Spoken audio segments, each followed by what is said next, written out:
Were all our childhoods universally actually the same? It's a comment that gets so many times on nostalgia videos. I thought it was about time that we actually tested it. So what I've done is I've noted down 50 things that we're quickly going to run through in this video. These are all things that I did growing up in my childhood.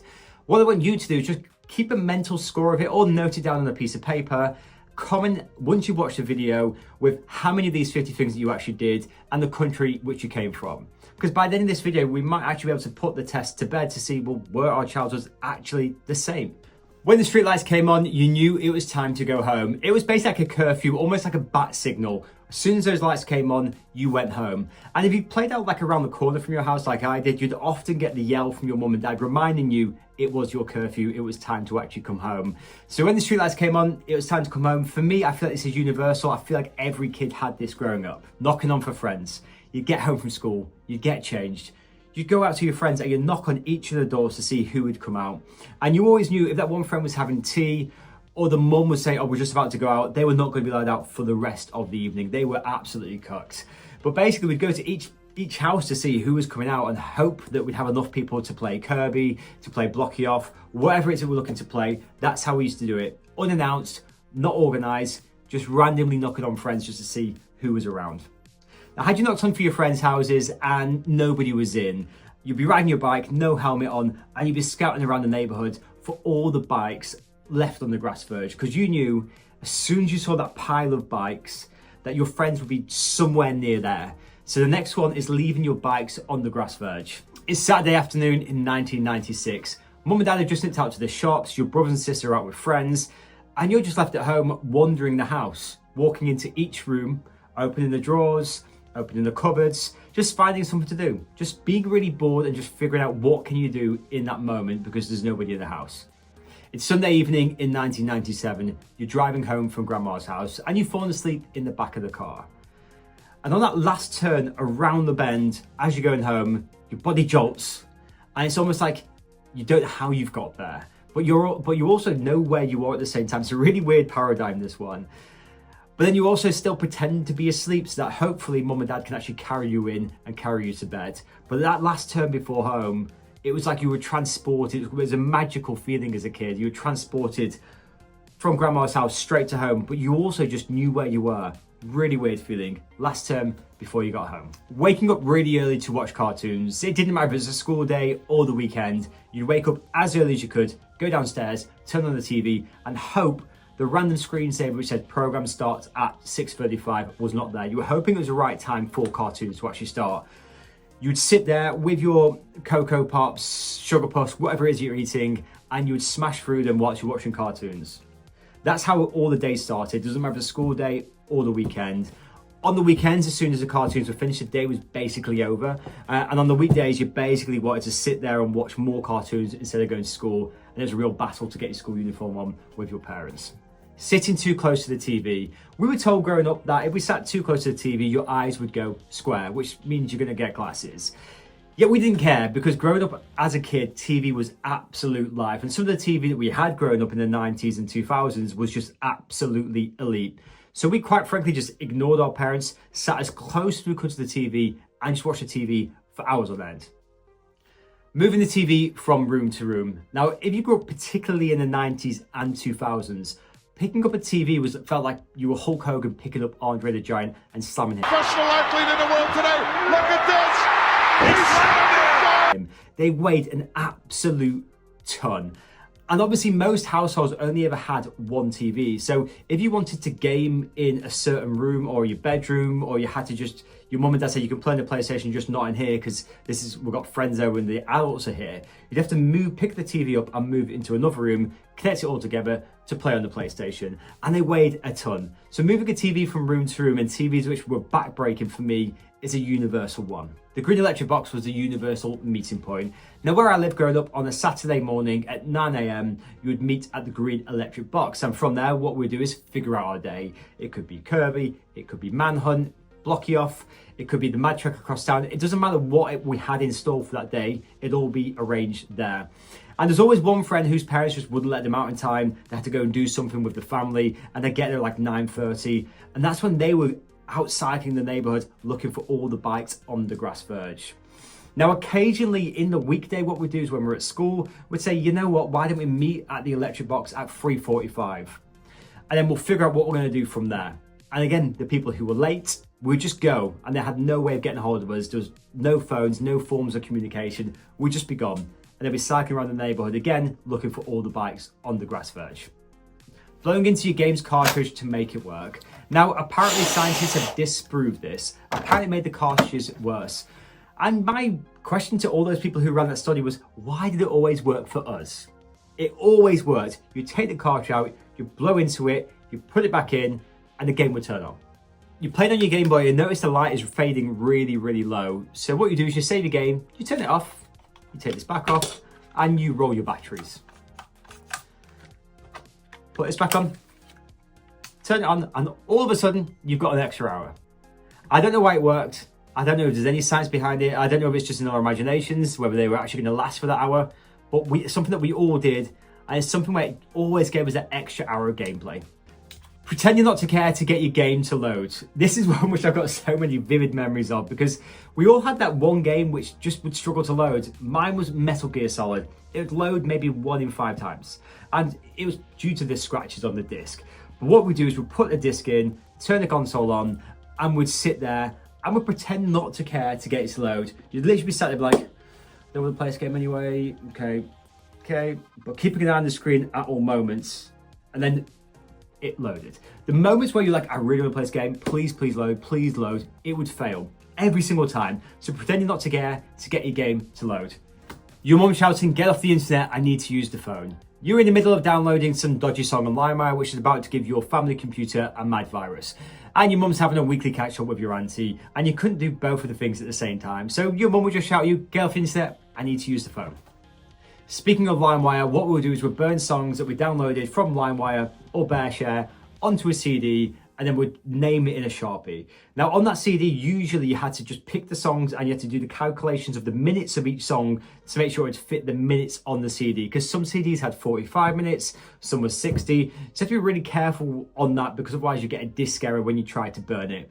But burning CDs, then also like some people decorated it in Sharpies that had like crazy artwork on it. So that's what we all did as a kids, and we all had a big CD wallet with all these burnt CDs in. It was amazing times. Recording over a VHS tape. Now, either you did a recording or you were being recorded over. This is one or the other. I remember my granddad was the only person I knew who had Sky growing up, and he watched all the WrestleMania main events. Like every wrestling event that you could think about, my granddad was there taping it and giving it to me. And we had WrestleMania 7, and I was desperate to watch it. And my dad taped a double episode of Coronation Street over it. I was absolutely furious. And my granddad, may I add, was also furious because he wanted to tape back. So I got in a lot of trouble from my granddad, and my dad got to watch Coronation Street. Memorising landline numbers, you just knew everyone's number like off by heart. So growing up, I still know my family home telephone number, and we've not lived there for 12 or 13 years. No reason to ever call it. It's just something which is indented in my memory. The only reason why we remembered that number was if we were out and we needed to call our parents from a telephone box, you needed to know what the number was, because otherwise at the time, there was no way to actually call them. And then you also had your friends. So my best friend who lived around the corner from me, his home telephone number, because I've dialed it that many times, is indented in my memory. I will never forget that number. I wonder how many people here actually remember their home telephone number. So here's in the comment section, if you do, just don't add your number. Talking about friends, sometimes we'd call our friends and the parents would answer the phone. So this is a super niche one, which I think less people will know than others. But some of my friends' parents used to answer the phone with their landline number. So I'd call them and they'd say 273-141. And I'd be like, I know, I just dialed that number. And they'd do it. You'd never question it, by the way, but that's how they would answer the phone. I've been told like recently that the reason why they used to do that was because there was so many missed dials in the 90s and 2000s that people would ring a number. Sometimes obviously there's so many prank calls as well, so people knew that they had actually dialed the right number. But for me, I just felt like it just wasn't necessarily needed. Anyway, you call your friends, and often your friends' parents would answer the phone, so you got to know them on first name basis. You learned actually how to deal with talking to adults. And it was super easy. If it was your mate, like I was talking about before, you just have the small talk, get put through to your friend. If you were calling a girl who wasn't necessarily a friend, but you wanted to become a friend, then it was always harder speaking to dad than mum. I'll hit the link for that video that I've just done on that in the comment section. So you're leaving the house and being completely uncontactable. This, as a parent now, sounds absolutely mad because obviously we've got so many things to be able to track where our kids are. But growing up, we could leave the house and we'd come back when the streetlights came on. Our parents just knew that we were going to be okay. Or even if they didn't, they just felt as if we were going to be okay. They just knew that we would walk in when the streetlights came on. So we often didn't have phones, so we'd just wander off, go on the maddest adventures, get ourselves in a hell of a lot of trouble, find a way to get ourselves out of the trouble. And we'd all pool our money together sometimes. If one of our friends didn't have any money, but you had a bit of cash, you go to the store, buy yourself a drink, buy them a drink to make sure everyone was looked after. And that's just how the days were. So being completely uncontactable sounds absolutely mad now, but that's how it was growing up. You know, in today's world, how you'll make plans with your friends and you'll WhatsApp them to see if the plans are still going ahead, secretly kind of hoping that the plans are just no longer going ahead because you now can't be bothered now the date has actually arrived. There was no follow-ups when we were growing up. If it was meet at the shopping centre at 4 p.m. or the mall for my American viewers, you'd meet at the shopping centre at 4 p.m. If you weren't there, your friends aren't waiting for you, they're going. Everyone would just go off. You would meet. To be zero follow-ups. Sometimes people wouldn't even turn up as well, by the way, because they just couldn't be bothered, or the mum and dad said that they weren't actually allowed to go, and there's no way of actually contacting us to let us know that. So whatever the plans were, there was no follow-ups on those plans. It was just expected that it would just happen, or not. Wrapping your school books. Every year what we would do is we'd wrap our school books the night before the new school year was going to start. So most people just did like brown paper so you could write the cool S all over it. Some people actually did plastic. Some people did like random cool, like my friend had a Space Jam one, which I was so jealous of, by the way. But every year you just wrap your books before the school year started, and those are your books for that term. Sometimes you get to a new book, you have to wrap it again during the year, but that's what we just all do. We would walk to school or just be out with our friends and we'd be avoiding cracks. So if we actually stepped on the crack, we believed something bad would happen. And sometimes your friends would make up what that bad thing was, so you had it in your head that what if you stepped on that one crack, you were done.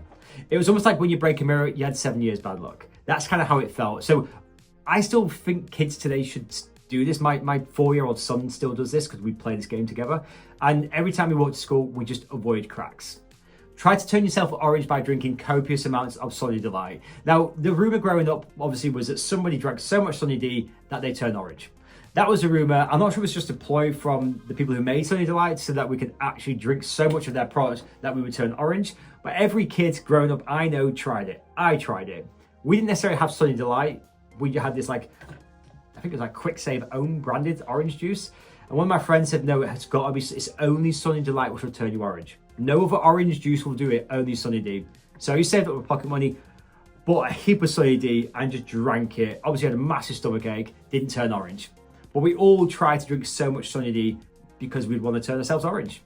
Sometimes our parents would just kick us out for the day. And literally you were out for the day. There's no going in for a drink, no going in for a snack. They might give you 50p to get some food. But often you'd be out playing with your friends, especially on the sunny days, and you go back home and you grab the hose pipe and you drink from it. Tasted metallic, it's quite questionable at times, but that was our only form of drinking water. This is what I just feel every millennial will just understand, and it's the quicksand fear.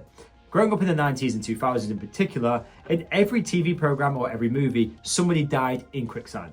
And we would convince us as kids that as we got older, quicksand was going to be a massive issue. So the quicksand fear, I know somebody recently unfortunately did pass away from this. I think it was like in America somewhere. But it's the first person in like 25 years that I know who's actually kind of done that. But the quicksand fear, we were told it would be a massive problem. We thought we just knew everything when we were 16 years of age. It's something I spoke to my wife about this morning. I was like, do you remember thinking when you were 16 that there's nothing more that I can learn? Like, I know so much stuff now. I've kind of completed it. What more can I learn in life? And it's just a thought that we had that we just basically knew everything from such a young age. And maybe that's just a teenage brain. But my wife said she thought the exact same thing. My friend said he thought the exact same thing. Seeing little red spiders everywhere. Now, I've done a video on this recently on the 20 things that disappeared from the 90s and 2000s, because growing up in the 90s and 2000s, little red spiders were on your windowsills, they were on the walls, they were on the playground, they were quite literally everywhere. I spent the last 2 summers with my 4-year-old looking for little red spiders in my neighborhood, and there's not a single one anywhere. Our parents told us not to turn the interior car light on because it was illegal.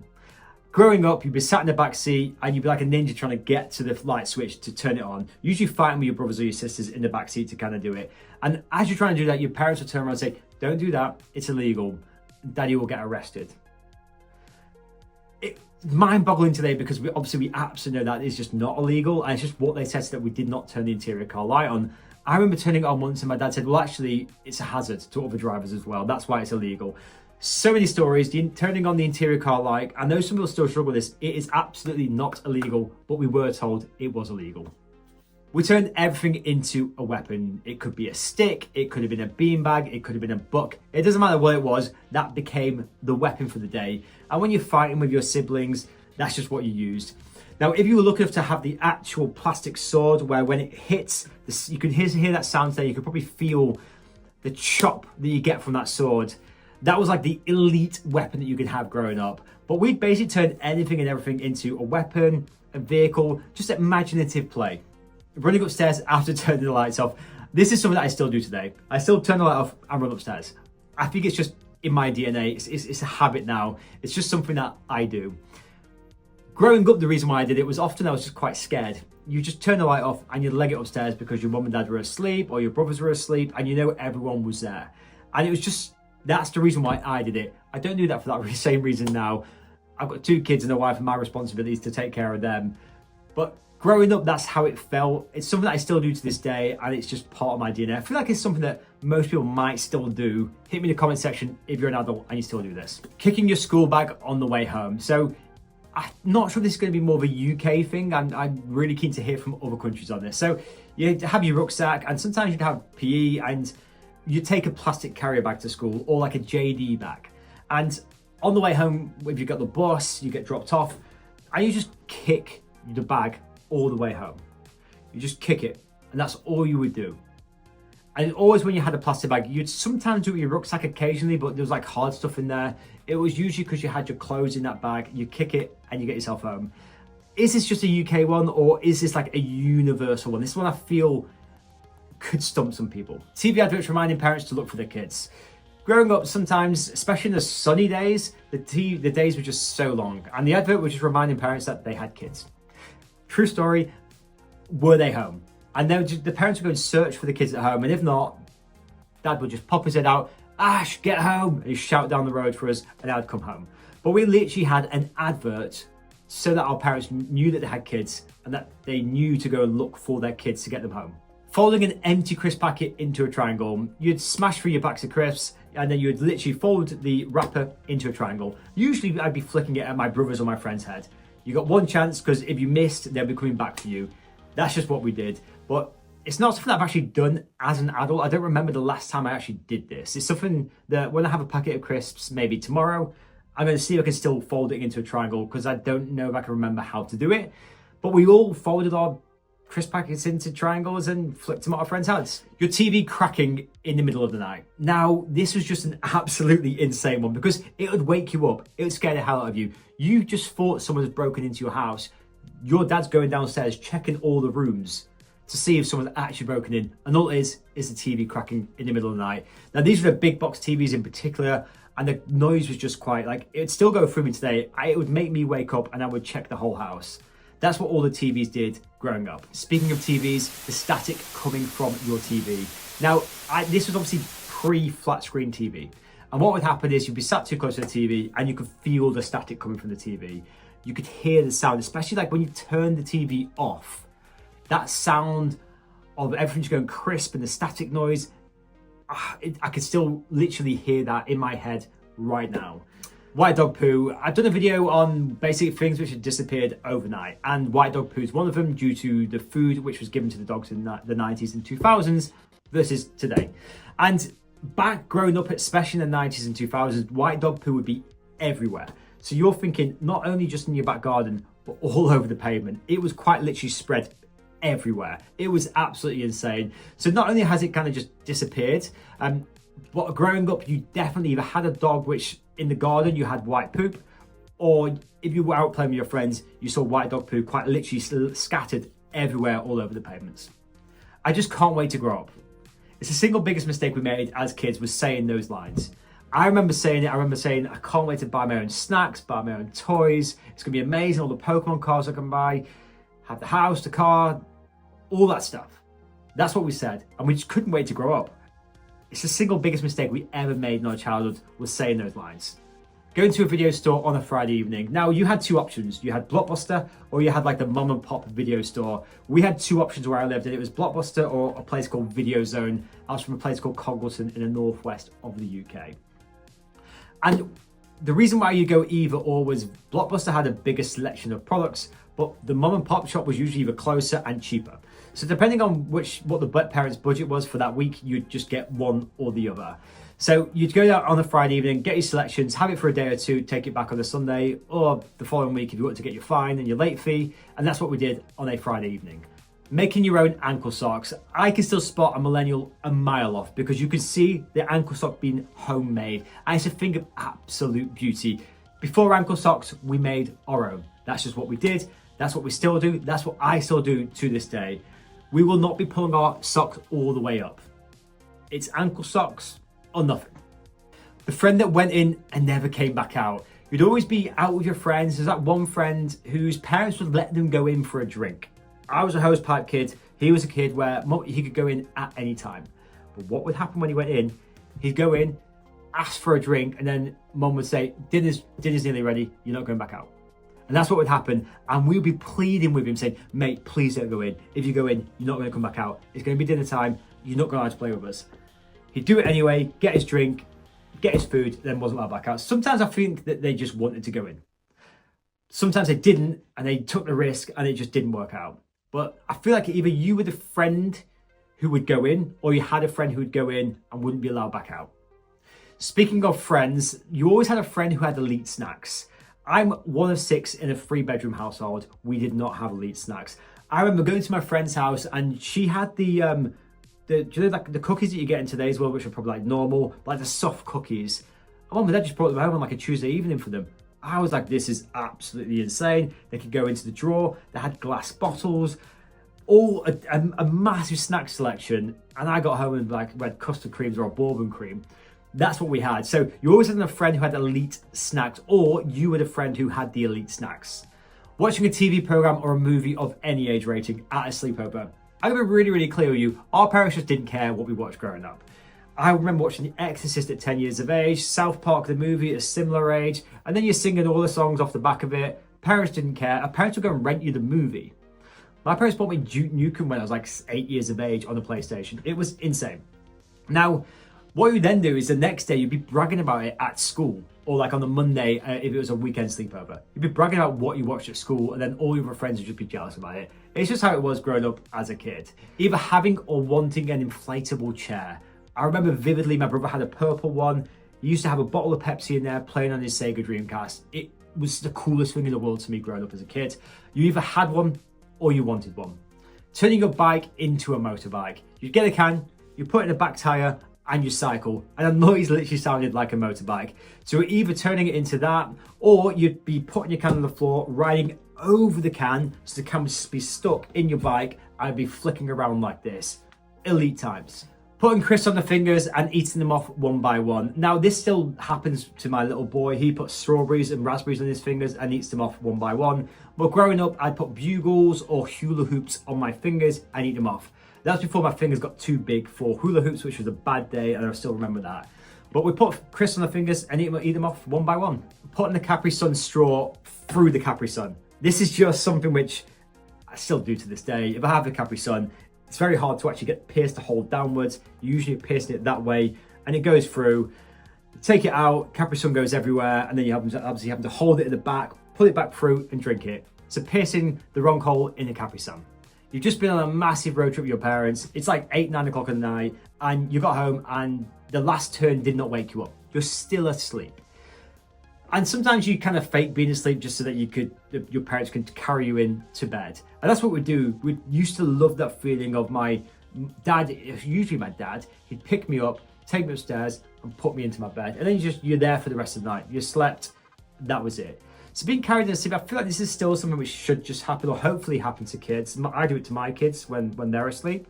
But being carried in sleep, hopefully everyone has experienced that because it's a magical moment. Playing the Game Boy under covers. So you're pretending to be asleep. Mum checks just to make sure that you are asleep. Closes the door. As soon as that door closes, you're under your covers with the worm light or your torch and you're playing your Game Boy. The covers felt like a force field. It was like if your parents came back in, they couldn't see you. Obviously they could, but we just felt like it was our force field. It was our place to play the Game Boy. You'd never do it above the covers because it felt like the telling off you'd get was just significantly worse. Hitting your ankle with a razor scooter. Now, somebody hit this as a comment on the 20 worst things about the 90s. I'll link that video in the description so you can watch it after this one. And their comment was quite simply, hitting your ankle with a razor scooter. Couldn't be more spot on. I feel like we also have the scars on this one to prove it.